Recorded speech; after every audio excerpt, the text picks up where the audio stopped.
Reasons of success in Netflix. Such a platform or a broadcast media, such as Netflix, have increased considerably with the rapid adaptation of mobile phones owing to the growing popularity of social media platform and other digital medium. For branding and marketing is anticipated for the future fuel for increasing growth. Ongoing innovation and technology and advancement are expected to meet the growing exceptional video quality, performance, and security. So, what are the reasons behind the Netflix growing? This is what we're going to explore. So now Netflix is one of the world leading entertainment activity, and it have 204 million paid membership in 190 country. The market capitalization reached $223.56 billion, which is equivalent to the GDP of many countries. So, what are the reasons? Why is it one of the best business practices?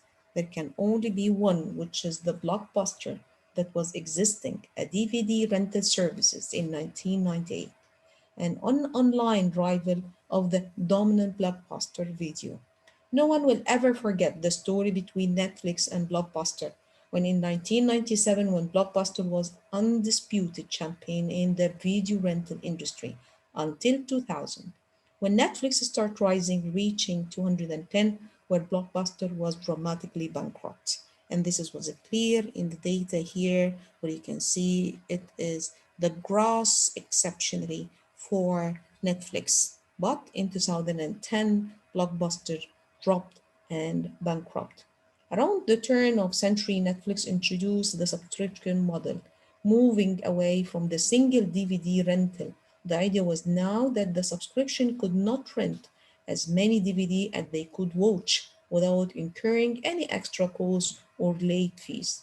Around the same time, first Netflix algorithm was introduced, utilizing using rating to select films and might appeal to any given subscriber. So thanks for the technology, thanks for the DVD devices, thanks for the digitalization that allow Netflix to grow and expand. And we see here, according to the source from Nash Information Services and Digitalization Entertainment Group, the growth that has been exponentially increasing due to the subscription streaming. So they don't follow a static model. They are a dynamic and updating their technology and updating their services to meet the customer expectation. So Netflix over the last decade, we have to start with the 1997 when it started as an online DVD rental. And then it started to grow. In 2000, it started to personalize movie, a step what was not used before. It was growing in the early year of the century from 300,000 user to 600,000 user in 2002 to 4.2 million 2005, profiting from increasing affordability of DVD player. The growth did not come without pitfalls. Netflix suffered quite badly in the wake of the dot-com bubble in 2001, a stock market bubble caused by expensive and excessive speculation of the internet-related companies in the late 90s, and a period of massive growth in the use of the adaptation of the internet. In 2002, no one will forget, this is what the year where they do their first IPO share, and their share was $50 per share and increased dramatically to reach $500 now around.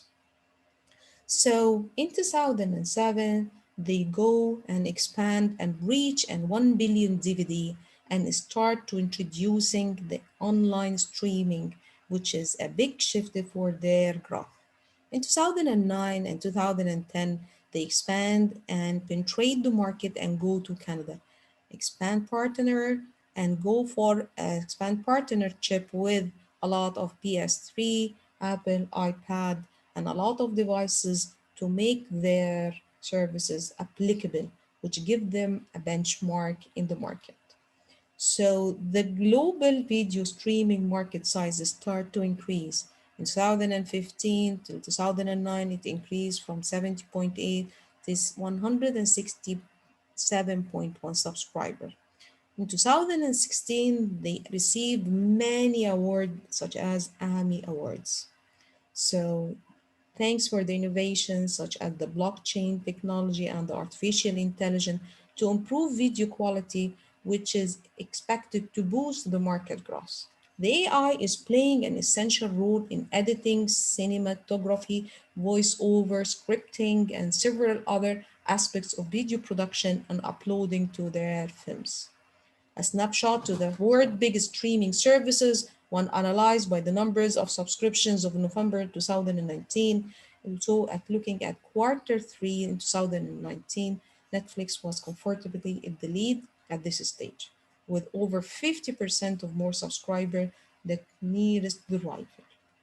In the nearest direct rival, it is Amazon Prime Video with estimated 75 million subscribers, less than 50% of the Netflix figure. In terms of viewer numbers, Netflix comfortably lead other OTT video player in the US chef rival Amazon, and they lag far behind at around 60% of Netflix viewer based at the time of the below e-marketing study that provided for this till the current time. So in March 2020, Netflix market cap reached $163 billion. So what a history. An increasing demand, an increasing number of subscribers from 2010 to 2020. Thanks for the technology.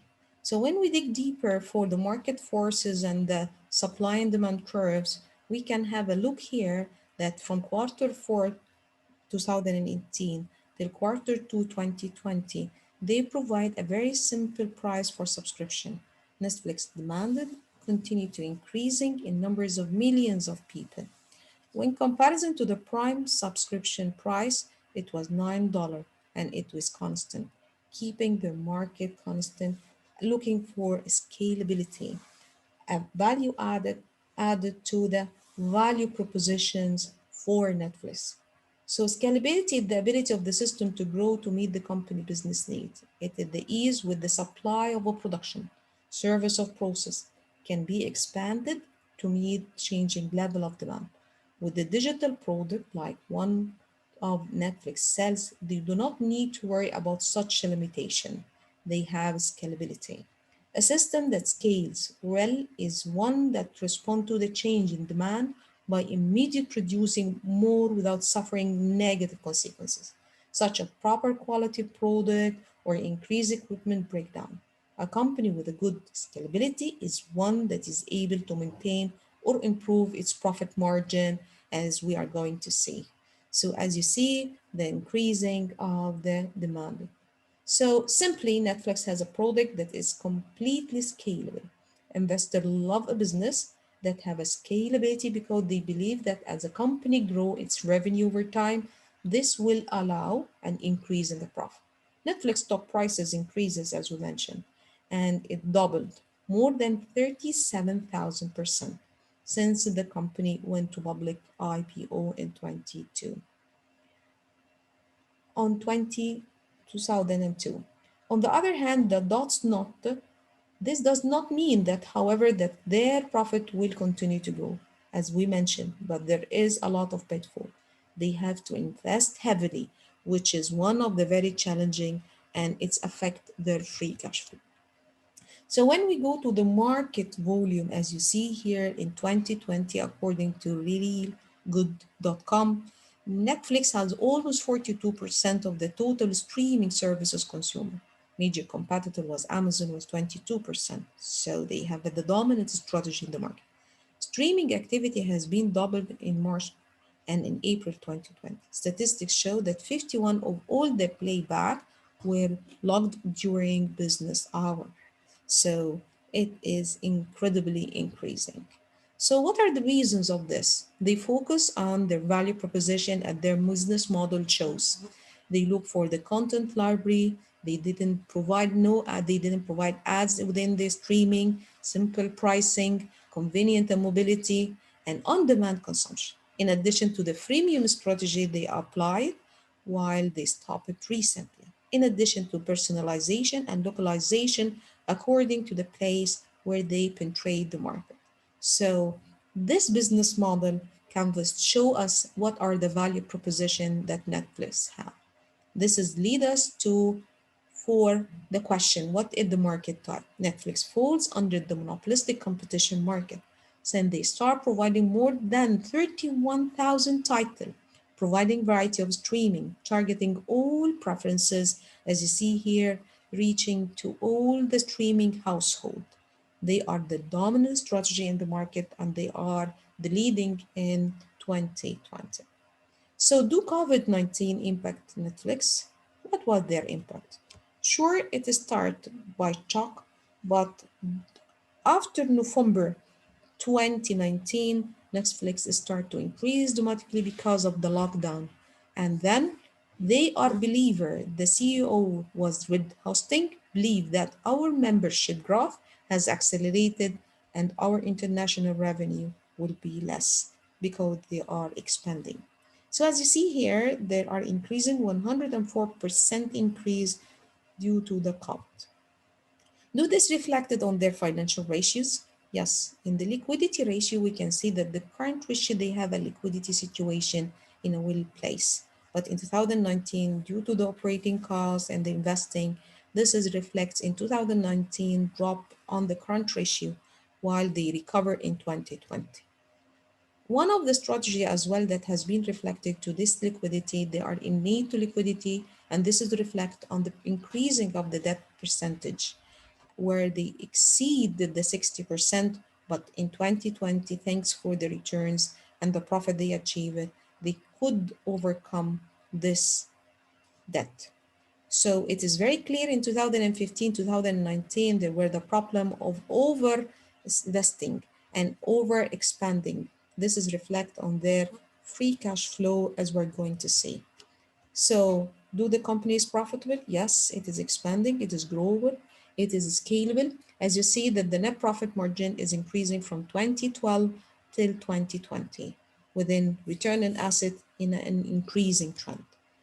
As I mentioned before, that the free cash flow was in negative situation, and this is due to the high investment and the operating costs. But in 2020, thanks for COVID, it reflects positively on the Netflix free cash flow. So, what they are expecting in the future? They are expecting in 2025 that they are going to penetrate more countries and they are having a very optimistic case scenario. So, when we look for their forecasting and their estimated international 2024 figures, they are having three scenarios. In the worst case, they were are ranging 217 million and they expecting to reach 267 million in the best case scenario in 2015. They are expecting that the annual prices will increase from 134, in the best case 145. Total revenue, they are expecting that it will increase from 29.1 billion to reach 38.8 billion. So this is the projected international figures. What about the projected domestic figures in the United States?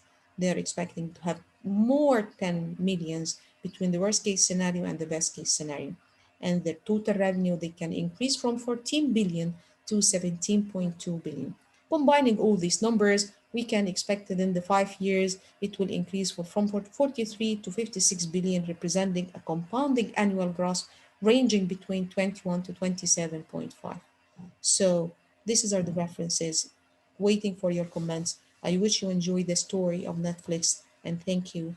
And I will appreciate the comments below